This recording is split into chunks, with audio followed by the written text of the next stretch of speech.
Anything we need to know, as soon as I find out, you'll know. 1, 2, 3, 4, 5, 6, 7, 8, 9, 10. Okay. Sorry. Okay, here we go. I've wondered for a very long time how Joe Rogan, this guy who describes himself as a Professional fool, went from hosting a game show where he eats cockroaches with contestants to becoming the host of perhaps the most popular podcast on earth. And you going, no! And that's how you die. Now listen, I am not a Joe Rogan listener. Well, at least I wasn't before this story. But by now, I am. Because by now, me and my team have listened to a lot of Joe Rogan. If you didn't know whether or not people agree with you or disagree with you, I think that'd probably be better overall. I'm sorry. Is Johnny definitely not affiliated with the CIA, the World Economic Forum, or NATO Harris doing a pro Joe Rogan video? I'm going to lose my fucking mind. How many videos did this guy talk about misinformation? There's no way he's doing a pro Joe Rogan video. He's made like, first of all, he's a Vox guy, a former Vox.com guy. That's number one. Number two, he's spent an insane amount of time. Refresh. He changed the title. Wait, what? Really? Well, hey, that's right. Bro, he refreshed the title today. Earlier today, I said I was going to watch this. And he refreshed the title. Wait, what the fuck's going on? Okay, is he in here? Johnny, are you in here? Be honest. Bro, what the fuck? Johnny Harris is in my walls, dude. Johnny, get out of my walls. Because by now, me and my team have listened to a lot of Joe Rogan. If you didn't know whether or not people agree with you or is he? disagree with you, I think that'd probably be better overall for people. I wanted to understand where this guy came from, what his deal is. What does he say during these like 2 to 3 hour long episodes that are listened to by millions of people? Because for better or worse, he is influencing a lot of people. So let me show you how an average Joe like Rogan can sit around getting high, talking to his friends, and somehow get millions of people to tune in. Now, I know that talking about Joe Rogan can cause some controversy. But at the end of that round, he was in deep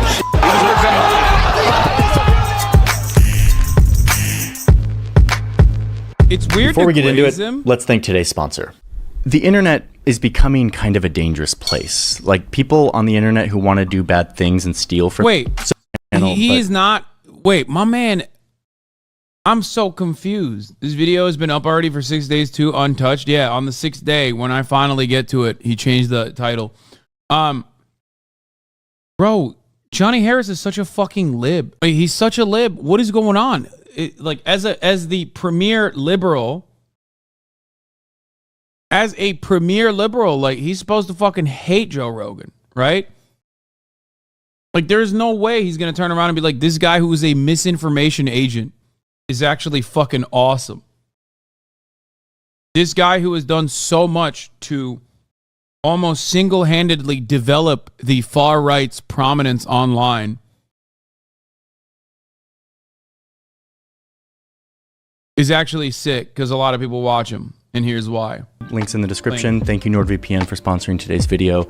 Let's get back to Joe Rogan. Okay, so it's 1987, and here's a 20-year-old Joe Rogan taking a guy down with a spinning back kick at a Taekwondo competition. Always moving to new schools, always dealing with new kids, and I wasn't big, and I didn't know how to fight, and I got picked on, and I didn't like it. So I said, I want to figure out how to fight. And eventually, he got really good at it. I was competing from the time I was 15. I just threw myself into it. It's all I did every day. And then one summer night in 1988, when he was 21, he went to an open mic night at a comedy club in Boston. Your legs are sprawled out on the bed like Bambi trying to walk on a frozen lake and banging your head against the headboard. I love it when we make love. His friends goaded him to get up on stage and perform a stand-up set. It must have gone really well because soon after, Rogan moves to LA to make it big in comedy. By the 90s, he was showing up in TV shows as the goofy, lovable comedic relief. Because the light's better over here. Damn, everything's better over here. But this sitcom-y thing wasn't his dream. He loved comedy and fighting. He sounds so much like my fucking... from my buddies from college. Like it's insane. I know like 11 dudes that speak exactly and sound exactly like that with that same exact fucking accent. Enter UFC, Ultimate Fighting Championship.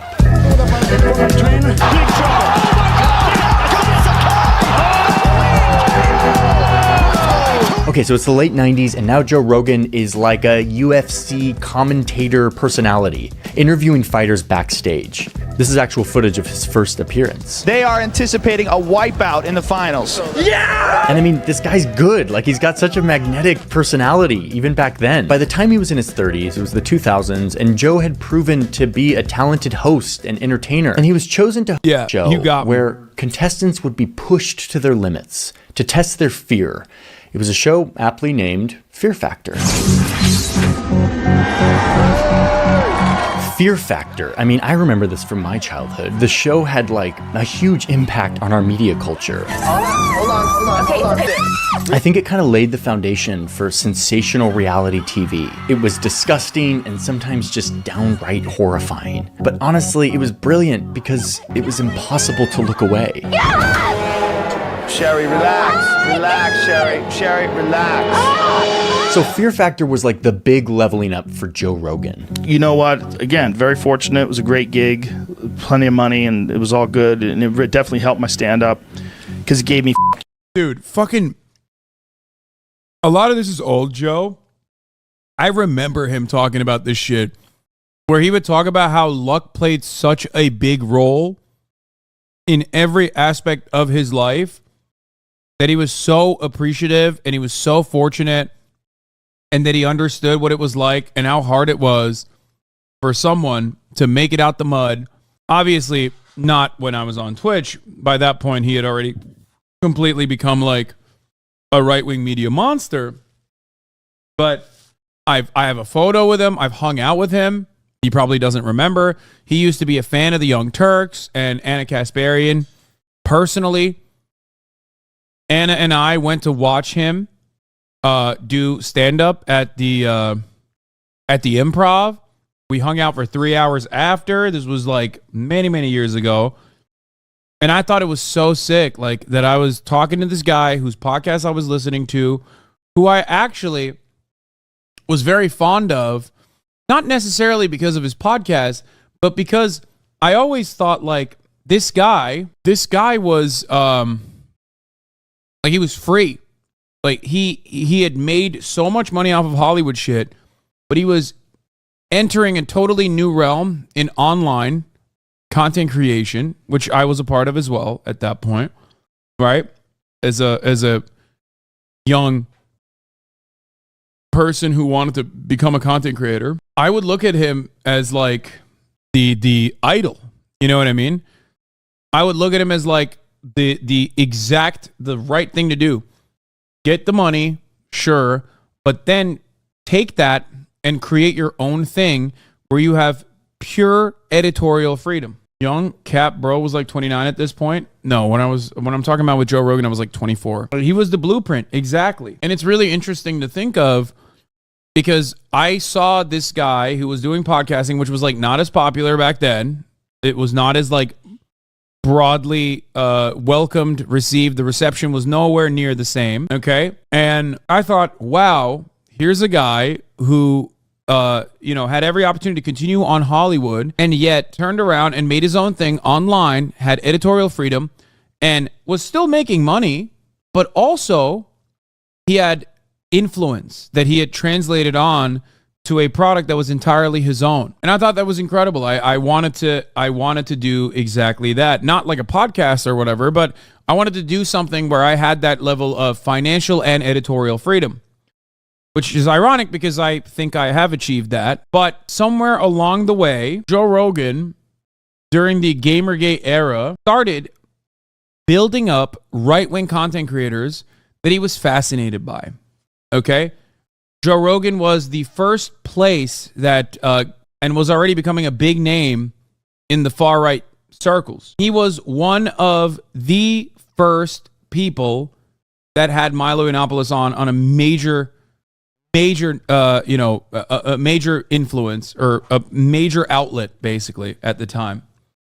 And then now we look back at Milo Yiannopoulos and we're like, yeah, what a joke, what a clown. But like, you don't remember. If you were there at the time, he was like impossible to avoid. Everyone fucking talked about Milo Yiannopoulos.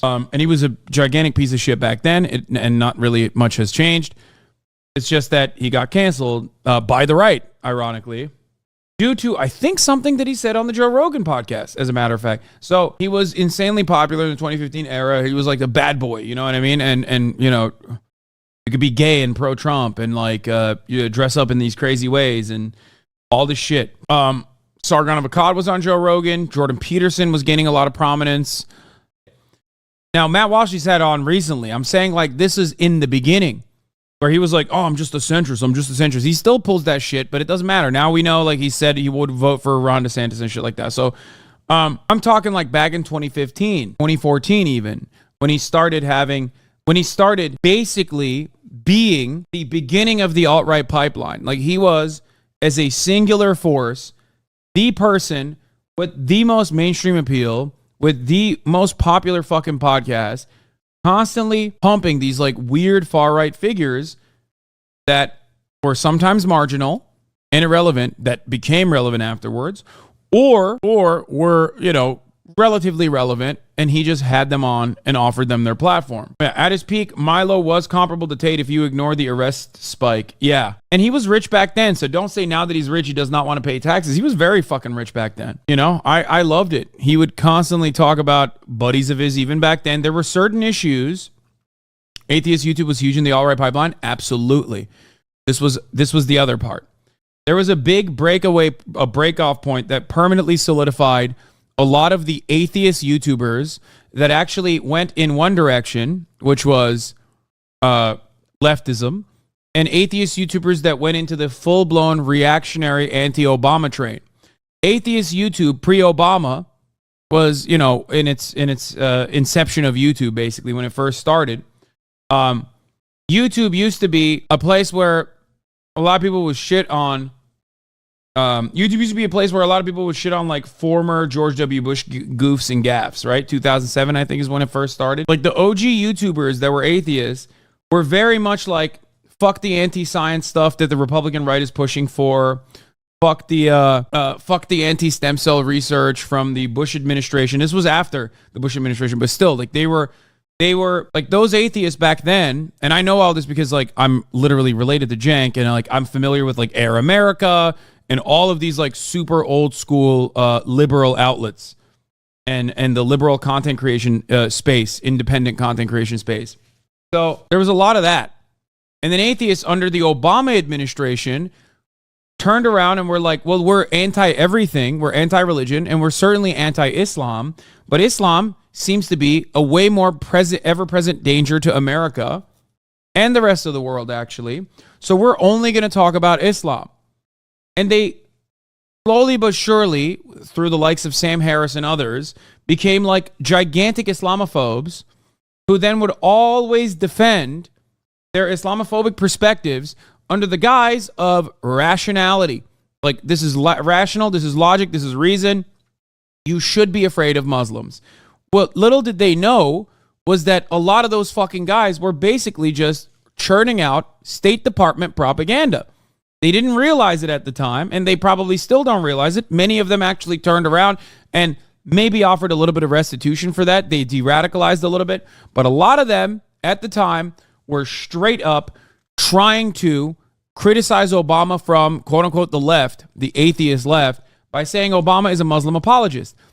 Sam Harris, Christopher Hitchens, a lot of these people either got second career revitalizations or rose to prominence at that time. Okay?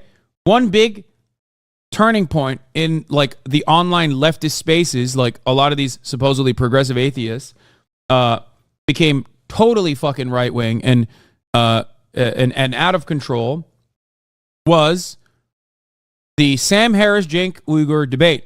It was a 3-hour debate. It was one of the first ever like you money too. It gave me the ability to not worry about like having money in the bank. And by the end of the early 2000s, Joe had a lot of experience. He was an entertainer, he was a comedian, he was a host, he was an actor. He had built a hefty network of interesting people. He was charismatic and tough and funny and hardworking. All of the ingredients he needed for his next move, podcasting. On Christmas Eve 2009, Joe and one of his comedian friends recorded a 2-hour podcast. It was a sprawling conversation covering everything from conspiracy theories to game addiction to sensory deprivation. It was honestly a good omen for what this show would become. He called his podcast The Joe Rogan Experience, kind of a nod to Jimi Hendrix. Now remember, in 2009, podcasts weren't really a thing yet. You had a bunch of like sort of radio shows that were making it onto podcasts like This American Life or Planet Money, Stuff You Should Know, but this was all very new at the time. But that changed when people could stream podcasts on demand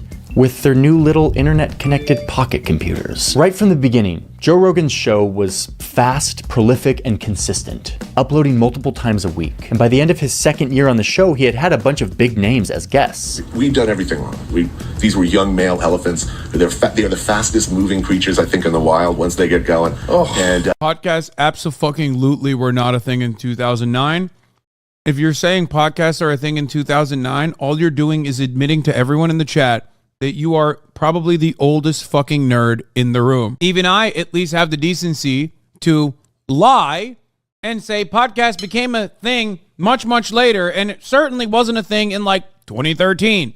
I started listening to podcasts in around 2012, 2013. That's when I started listening to it, and it certainly, even back then, was not a thing in the public consciousness. Like, people didn't listen to podcasts with the same fucking frequency as they do now.